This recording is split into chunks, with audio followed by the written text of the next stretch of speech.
Hi, this is Mashnu, and here is example number 2 of the positional sacrifices. So it's time to pause the video now and have a good look at the position. It's white to move here. What would you do with white and why? I'll continue the explanation of this game in a few moments. Alright, so what's going on here? We clearly see that white has complete control over the C file here.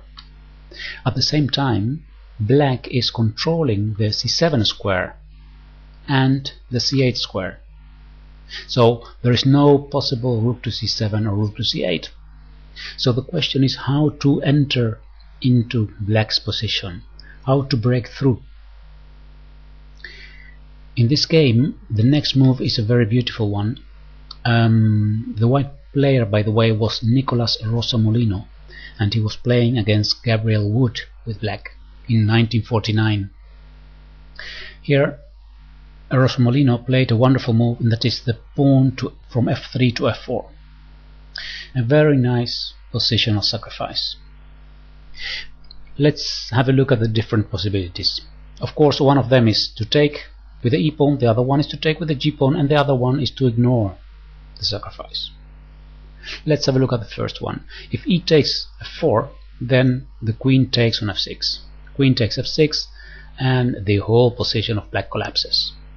There is a threat of taking on h6, a threat of giving a check on e6, followed by rook takes d6. This is simply a disaster for black. So what happens if black takes with a g pawn? So g takes f4.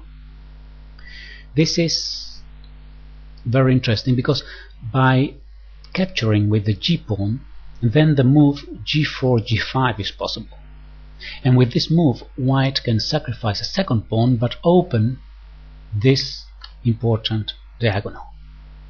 So in this case, if g takes f4, there are two very strong moves for white. One is to advance the pawn immediately, and the other one is to play the queen to h3. The plan is the same. Let's say queen to h3. Now the threat is to advance with check and then to enter with the queen to e6. Let's say that black now try to prevent this check by moving with the king to d8. In that case, still g5 is played. If f takes g5, queen to f5 now, threatening to give a check on f6. Now why is this threat so important? Let's say that black doesn't do anything to prevent this check. Just to show you how strong this threat is, let's say he plays some passive move like rook to a7. Rook to a7, the threat is queen to f6 check, king to d7, now check on e6, and if the king goes to d8, now rook takes d6, it's almost checkmate, so winning for white. So this is the threat there. That means that in this position, after queen to f5 sorry, black needs to do something to prevent this check on f6. So king to e7, but then simply first check on e6, and after the king goes to f8, then there is a check on c8, winning black's queen and winning the position. So that means that here, after this move f4, it's not good for black to take with the e pawn, and also not good to take with the g pawn. In the game, black chose to ignore this sacrifice. He played a waiting move, rook b to a7, and now white continued with the same idea of using the queen side to enter black's position. He played here queen to h3.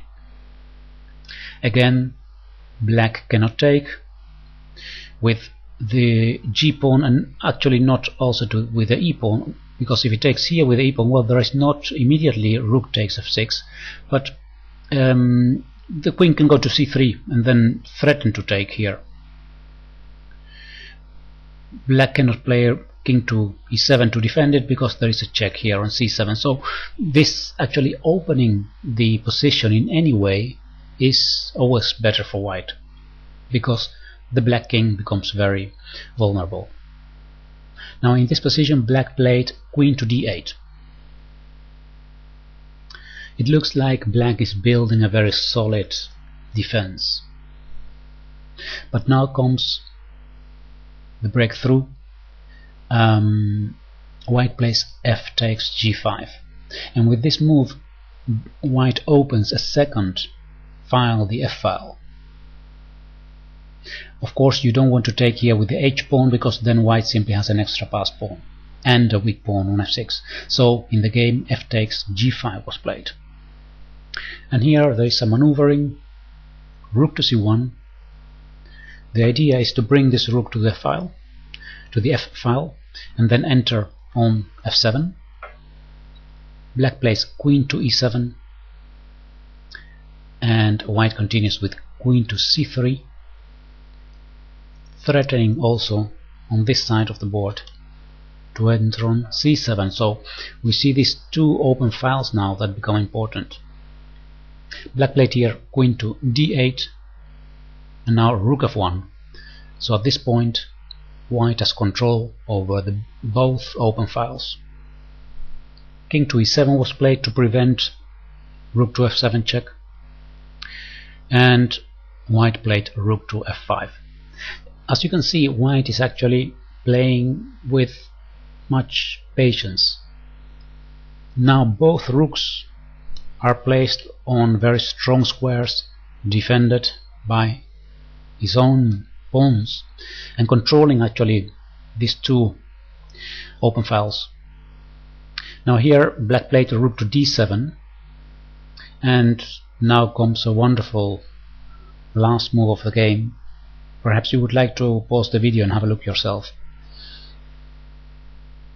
Okay, here it is, queen takes e5 check, and the next move is checkmate, because if black takes here, then simply rook to e6 is checkmate. Now there are other variations, other options. Here, for example, instead of going with the rook to d7, it could have tried something like queen to g8 or things like that, but actually all moves are insufficient, because white has different ways of entering here. For example, queen to b4 is another one, threatening d6. And if the queen goes, let's say queen to d7, then queen f3, and then this side is dangerous. So actually there is no way to for black to defend its position. It's just white is threatening on both sides simultaneously. But actually the most important moment, since this series is about positional sacrifices, is this moment. To find this move f4. That's the way to open position, by sacrificing a pawn and opening this diagonals and files to attack the black king. Well, I hope you enjoyed this one and that you find this useful and instructive, and I'll see you next time on YouTube. Goodbye.